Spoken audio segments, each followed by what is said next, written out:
연애 채널을 운영하는 연애 고수들이 과연 이 느낌을 알고 있을까요? 누군가 나를 좋아한다는 사실을 알게 되잖아요. 그러면 그냥 뚝딱이가 되는 그런 느낌 말이에요. 인싸들이 이 얘기를 들으면요. 본인이 그걸 봤으면 봤지 느껴본 적이 없기 때문에 답답하다고 하세요. 아, 연애를 할 때 왜 이렇게 감을 못 잡으시냐? 이 느낌을 왜 모르시냐? 이런 헛소리를 한 사발이 하시는 거예요. 이 미친 사이코들에게 짓밟히고 나면 자존심은 완전히 상실되고, 이렇게 자존심 없는 사람은요, 매력 없는 사람의 가장 맨 앞 리스트에 있는 사람이 돼요. 그래서 이때는 정말 천하제일의 미남 미녀도 매력을 잃어버리게 되기 때문에, 그래서 이때 사이코패스가 헤어지자라고 말하게 되는 거예요. 그리고 더 최악의 사실은 특히 본인이 그 두 사람 사이에 접점이 되는 경우에 그렇습니다. 시작할 때는 뭐 되게 성실하고 멀쩡하고 여자 문제, 남자 문제도 없는 사람인 것 같았는데, 결혼 이야기가 오가면서 사람이 갑자기 획 돌변하는 내가 만난 모든 사람이 사이코패스이고 내 인생을 짓밟았고 집요하게 나를 괴롭히려고 모든 노력을 다하는 것 같이 느껴지거나, 혹은 그것이 정말 사실이었다면, 전 애인이 모두 냉담한 정신병자들이어서 나에게 사랑을 구걸하도록 가스라이팅을 했다면, 이 모든 연애에서 실패의 원인은 나라고 할 수가 있습니다. 왜냐고요? 이 모든 경우의 공통점이 나밖에 없기 때문이죠. 짓밟힌 연애를 하셨다면 이 연애가 잘못된 이유는 어쩌면 나 때문이 아닐까 한번 되돌아보실 필요가 있거든요. 이거는 정말 흔한 연애의 패턴이에요. 조용하고 내성적이고 착한 사람들이 감정적으로 폭발하는 성향의 사이코패스들과 연애하는 거예요. 대체 무엇이 문제인 건지 제가 알려드릴게요. 기억하세요. 연애 때 그런가 보다 했던 문제들은 결혼 후 이혼 사유가 됩니다. 혼자는 극복하기 어려운 문제지만 답은 여기 있습니다. 저와 함께 찾아보시죠. 착한 분들이 연애를 하시면서 교묘하게 매번 짓밟히시는 이유는 자신의 감정을 말도 못하고 친밀감을 표현하시지도 못하시기 때문입니다. 내 감정을 좀 표현해 보려고 하실 때 불편하시죠? 어색하시죠? 잘 안 되시죠? 그래서 그냥 참고 마는 그런 사람들 있잖아요. 이거는 당연히 너무 좋으신 성격이에요. 사회생활 할 때는 너무 착하다고 할 수 있는 그런 사람들인데, 연애에서 이런 태도는 무능력하다고 말할 수가 있어요. 이거 내가 이렇게 무능력하다는 건요, 죽었다 깨나도 나는 연애 잘할 수 없다라는 뜻이거든요. 그래서 바꾸셔야 되는데, 제가 바꾸실 수 있게 그 이유를 다음과 같이 알려드릴게요. 연애 채널을 운영하는 연애 고수들이 과연 이 느낌을 알고 있을까요? 누군가 나를 좋아한다는 사실을 알게 되잖아요. 그러면 그냥 뚝딱이가 되는 그런 느낌 말이에요. 인싸들이 이 얘기를 들으면요. 본인이 그걸 봤으면 봤지 느껴본 적이 없기 때문에 답답하다고 하세요. 아니, 왜 이러는 거겠어요? 누군가의 관심이 불편하니까 그렇지. 그리고 그 사람하고 낭만적인 분위기가 잡히는 게 너무 불편하니까 그렇지. 제 생각에는요, 아마 현실에서 이성을 좋아해 본 적이 없으셔서 그런 게 아닐까 싶어요. 제 경험에서 우러나오기 때문에 이해하는 겁니다.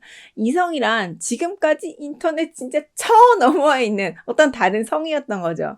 이런 배경을 가지고 계시고, 또 수줍음이 많고 내성적이고 내가 원하는 것이 무엇인지 확신하시지 못하시는 성격, 그리고 욕망을 표현하시는데 약하다면, 당신은 당신에게 자신의 욕망을 강요하려는 사람에게 짓밟힐 가능성이 높습니다.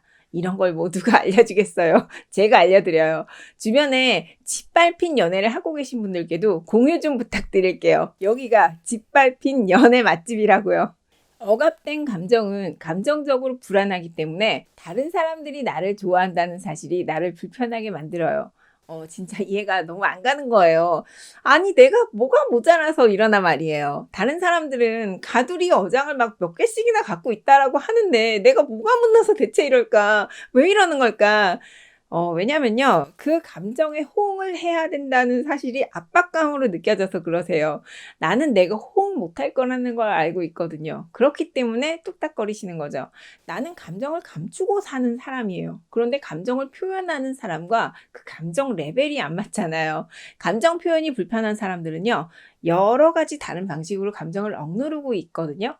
그렇기 때문에 내가 좋아한다고 해서 감정이 갑자기 막 나가지 않아요. 그걸 계속 겪다 보면요. 아, 나는 내 감정대로 사랑을 할 수가 없는 사람인가 봐. 다른 사람들과 다른 종류의 사람인가 봐. 이렇게 생각하시면서 그렇게 완전히 자신을 무감각하게 만들고 타인에게 무관심하게 그렇게 감정적 교류를 하지 않으시면서 그냥 사랑하시게 되는 거예요. 왜 그러냐고요? 나를 드러내는 게 너무 불편한 거예요. 그래서 이렇게 숨어서 사는 게 편하게 느껴지기 때문이에요. 그리고 이런 태도는 사는 데는 사실 큰 문제를 일으키지 않습니다. 저도 제가 이렇게 살 때요, 그 삶이 편하다고 생각했어요. 좋았습니다. 하지만 이 삶은 적어도 연애에는 심각한 문제를 가져오고 사람이 언제까지 이런 식으로 살 수 없다라는 것도 경험자로서 말씀드려요. 어떤 상황에서 이런 분들은 자신의 관계와 성생활을 완전히 대상화하세요. 대상화가 뭐냐면요.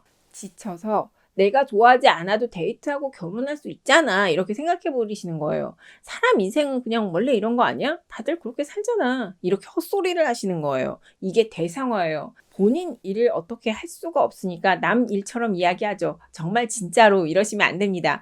이 생각 자체가 망하는 결혼의 가장 강력한 시그널이라는 걸 아셔야 돼요.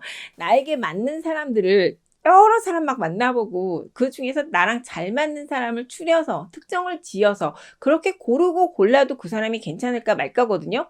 근데 내 연애를 이렇게 대상화해 버리시면요. 전혀 엉뚱한 진지하게 나랑 연애할 생각조차 없는 사이코패스들을 돌아가면서 만나시게 되세요. 내 감정이 계속 이렇게 대상화라는 보호막에 쌓여 있잖아요. 그러면 그 감정을 뚫고 들어올 만큼 강렬하게 표현하는 사람이 어떤 사람일 거냐는 얘기예요. 정서적으로 불안정한 사람뿐일 거라는 이야기예요. 자신을 억압한 것의 결과가 자신을 과도하게 표현하는 사람들을 내 연애 상대로 만들게 된다는 그 결과를 가져오게 됩니다. 소름 끼치시죠?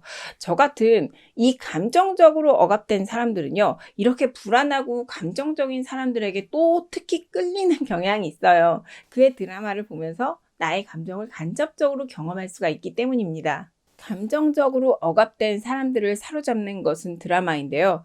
무슨 일이 있고 막 아픔이 있고 무언가를 위해 희생하고 있고 도와줄 사람을 찾고 또 도움이 필요한 그런 사람들에게 끌립니다. 왜냐하면 이 사람을 만나면 나 자신이 중요하고 필요하다라고 느끼게 되는데요. 이건요.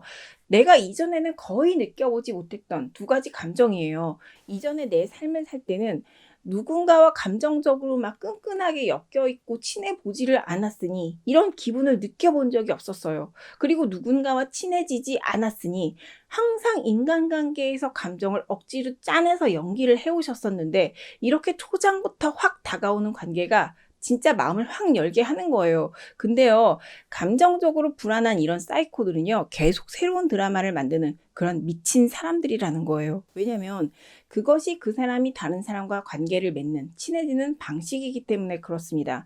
그래서 내가 평화롭고 평정심을 유지하는 상태로 있는 그 꼴을 절대 보지 못하시고 그냥 놔두시질 못합니다. 그 사람들이 느끼는 두려움도 나와 똑같은 것이거든요. 그 사람들도 내가 중요하고 필요하다라는 그 느낌을 원하시는데 그런데 그 감정을 느끼는 방법이 드라마를 통한 것이기 때문에 계속 사고치면서 나를 빨아먹고 그 과정을 통해서 본인이 원하는 감정을 느끼면서 나를 걱정하는 척, 위해주는 척 하면서 계속 나를 짓밟습니다. 내가 중요한 사람이라는 감정들은요, 우리가 살면서 그닥 느낄 일이 없는 거예요. 아이를 낳아야만 그 감정을 느낄 수 있기 때문에 우리는 결혼을 하고 아이를 낳아서 정말 힘들어도 충만하게 인생을 살아갈 수가 있는 거거든요.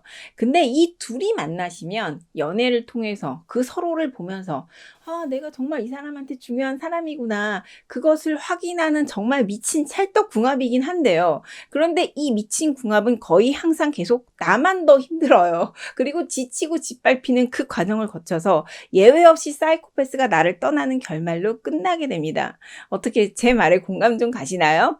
우리는 이렇게 매우 힘든 경험들을 통해서 나를 짓밟는 연애의 끝이 어떻다라는 걸 알게 되고 그래서 미리 연애를 포기해요. 다 그렇습니다.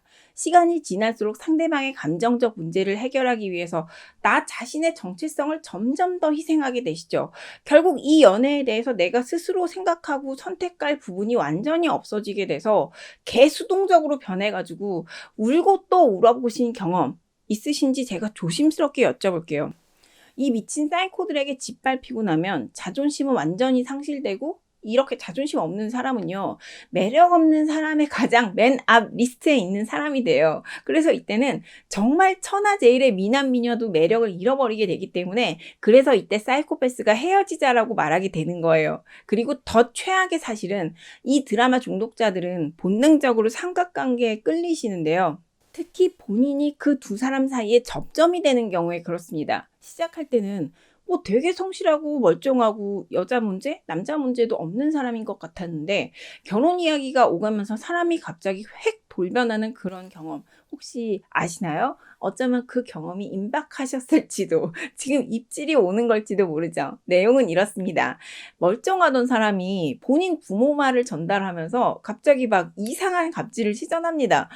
무엇이 여기서 잘못된 걸까 고민해 보셨겠지만, 결론은요, 나는 내성적이고 표현이 없는 착한 성향의 사람이었고, 그는 폭발적 성격을 가진 사이코패스였는데 사회성이 좋았기 때문에 그 성격을 숨기고 있었다라는 것입니다. 그런데 나와 그와 그 부모의 삼각관계가 만들어졌어요. 본인이 그 접점에, 그 정점에 있죠.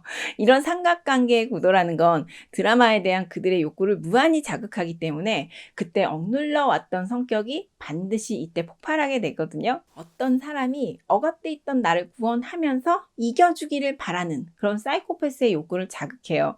그래서 나에게 자신의 부모 말을 전달하면서, 아니, 마치 본인이 무슨 서이라도 된 양, 나에게 무슨 대단한 호혜를 베푸는 양 같지도 않은 갑질을 시도합니다. 저는 이때 결혼할 사람이 이재용이라도 헤어지셔야 된다고 말씀드려요. 미련 없이 그 사람과 헤어지세요. 사이코패스는 본인의 행동에 책임을 지게 될 거예요. 그 사이코패스의 연애는 어딘가에서 반드시 잘못될 것이고 본인이 죗값을 받겠지만, 하지만 제가 말씀드리고 싶은 것은, 내가 계속 내 감정을 억압하면서 이런 사람들을 종류별로 내 삶에 끌어들이고 있다면 그건 나의 잘못이라는 거예요.